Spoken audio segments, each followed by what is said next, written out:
y bienvenidos. Y vamos a comenzar con el curso de programación en C para principiantes.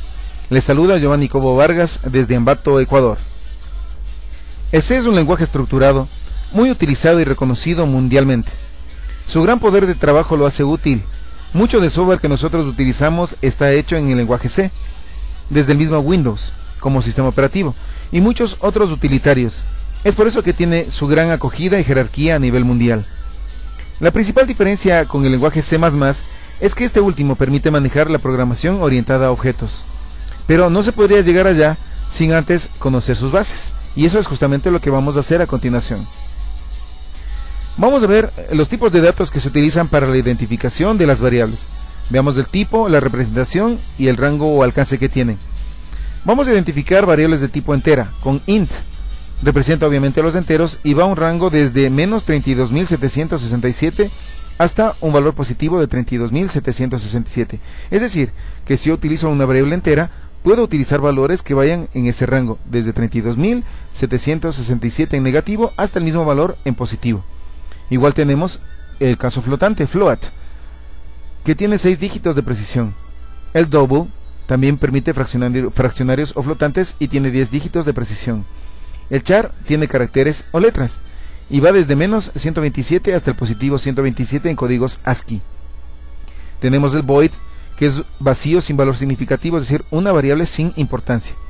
Tenemos el string también, que permite hacer cadenas de caracteres hasta 256 en códigos ASCII.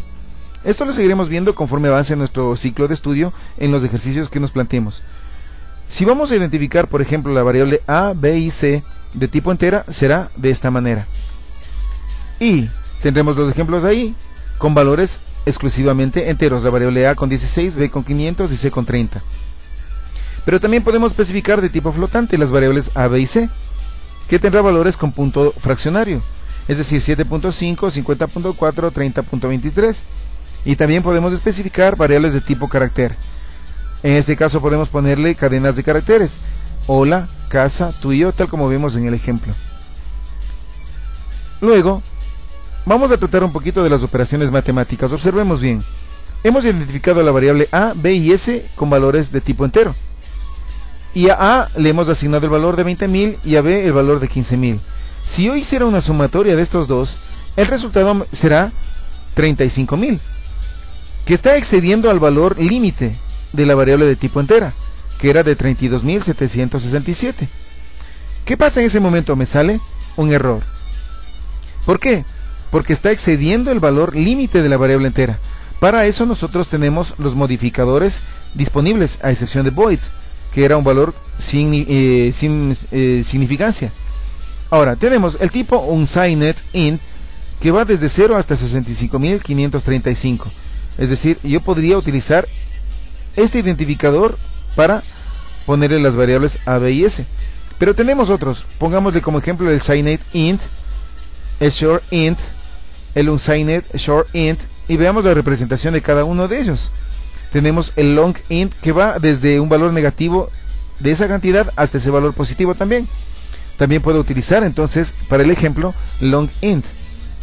Tenemos long double y podemos ver el ejemplo de long int A, B y S. Repito, cuando hagamos ya los programas se verá un poquito más claro la utilización de estos modificadores y de las variables o identificadores de las variables. Vamos a tratar también un poquito de las divisiones. El slash permite hacer divisiones con valores absolutos y el porcentaje, el símbolo de porcentaje, representa el resto de una división. Hagamos ejemplos ahora. Hemos puesto la variable A, B y D como enteras. A la variable A le he asignado el valor de 5, a la variable B el valor de 2, y si hago una división poniéndole el slash, me va a dar como resultado el 2. ¿Por qué, dirán ustedes? Bueno, el resultado sería 5 para 2, 2.5, pero como le estoy identificando a la variable D como entera, va a desechar el valor fraccionario y va a tomar solamente el valor entero. En este caso tomará el 2. Pero si utilizo los mismos valores con el símbolo de porcentaje, me va a dar el valor de 1 como respuesta. Nuevamente nos preguntaremos por qué. Si yo tengo que la división de 5 para 2 me da 2.5, y si yo le he puesto la variable D como valor entero, y sé que el porcentaje me permite sacar el resto de una división, significará que el valor entero será desechado y se quedará con el valor de 5, que es el valor fraccionario. Pero como le he puesto entero, no puede ser fraccionario ese, automáticamente le hará una aproximación al inmediato superior. Eso significa que el 5 se transformará en 1, como vemos en el ejemplo. Ahora, identificamos estas mismas variables como tipo flotante, con los mismos valores, utilizando el slash. En este caso el resultado será 2.5, me dará el valor absoluto. ¿Por qué? Porque le he puesto como valor flotante a la d. Pero si en cambio utilizo el símbolo de porcentaje para esto, me va a dar un error. ¿Por qué? Porque el resto de una división me cogerá un valor entero y ya no habrá un valor fraccionario. Por ende, al rato que de ponerle yo float, me va a salir un error. Tiene que ser automáticamente un valor entero. Ahora vamos a ver los argumentos válidos para ingresos y salidas. Aquí en C nosotros necesitamos un argumento que me permite manejar los ingresos y las salidas. Veámosle. El porcentaje C me permite leer o desplegar un carácter. El porcentaje D y el porcentaje I me permiten leer o desplegar un valor de tipo entero. El porcentaje F, porcentaje E y porcentaje G me permiten desplegar valores fraccionarios, es decir, con punto fraccionario. Y el porcentaje S me permite leer o desplegar una cadena de caracteres. Y por último, el porcentaje U me permite leer o desplegar un valor entero sin signo. Existen algunos argumentos más que les sugiero que usted consulte para que los pueda aplicar después en sus programas. Vamos a ver las instrucciones o las sentencias básicas. El print me permite desplegar por pantalla, es decir, cada vez que yo quiera sacar alguna cosa por pantalla utilizo el print. Ese print, tengo el ejemplo ahí, me permite poner la palabra que yo crea conveniente. Al computador lo que le interesa es print, paréntesis y comillas. Lo que ponga usted entre comillas es cuestión suya, es cuestión del programador. La instrucción scanf me permite ingresar valores por teclado. Cada vez que yo necesite ingresar algún valor por teclado, utilizo la instrucción scanf. El formato de la instrucción scanf es tal como se ve en la pantalla. Tenemos el símbolo de porcentaje D, que significa que yo voy a poder ingresar un valor de tipo decimal. Si yo necesito ingresar un valor de tipo fraccionario, debo poner porcentaje F. Vemos una coma y vemos ahí un ampersand y la variable A que hemos identificado anteriormente. Ese ampersand es muy importante porque nos permite ubicar valores fijos de memoria. Si no le ponemos ese valor, nos va a dar valores equivocados, es decir, errores lógicos, porque tomará cualquier valor, no el que se haya identificado como la variable A.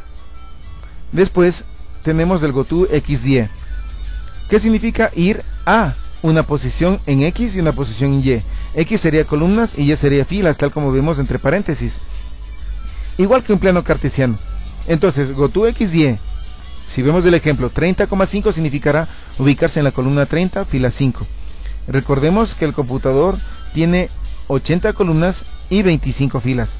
En ese rango puedo ponerle la que a mí me parezca conveniente, obviamente siempre cuidando la estética del programa. Recuerde y observe también el punto y coma al final de cada instrucción. Eso significa que la instrucción se ha terminado. Debemos poner siempre un punto y coma al final de cada instrucción, si no tendremos un error.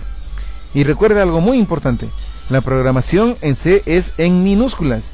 Si usted pone una mayúscula, automáticamente será un error también.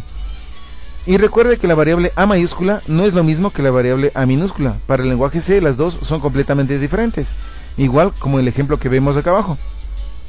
La variable de tipo AA mayúsculas no será igual al tipo de variable A mayúscula a minúscula.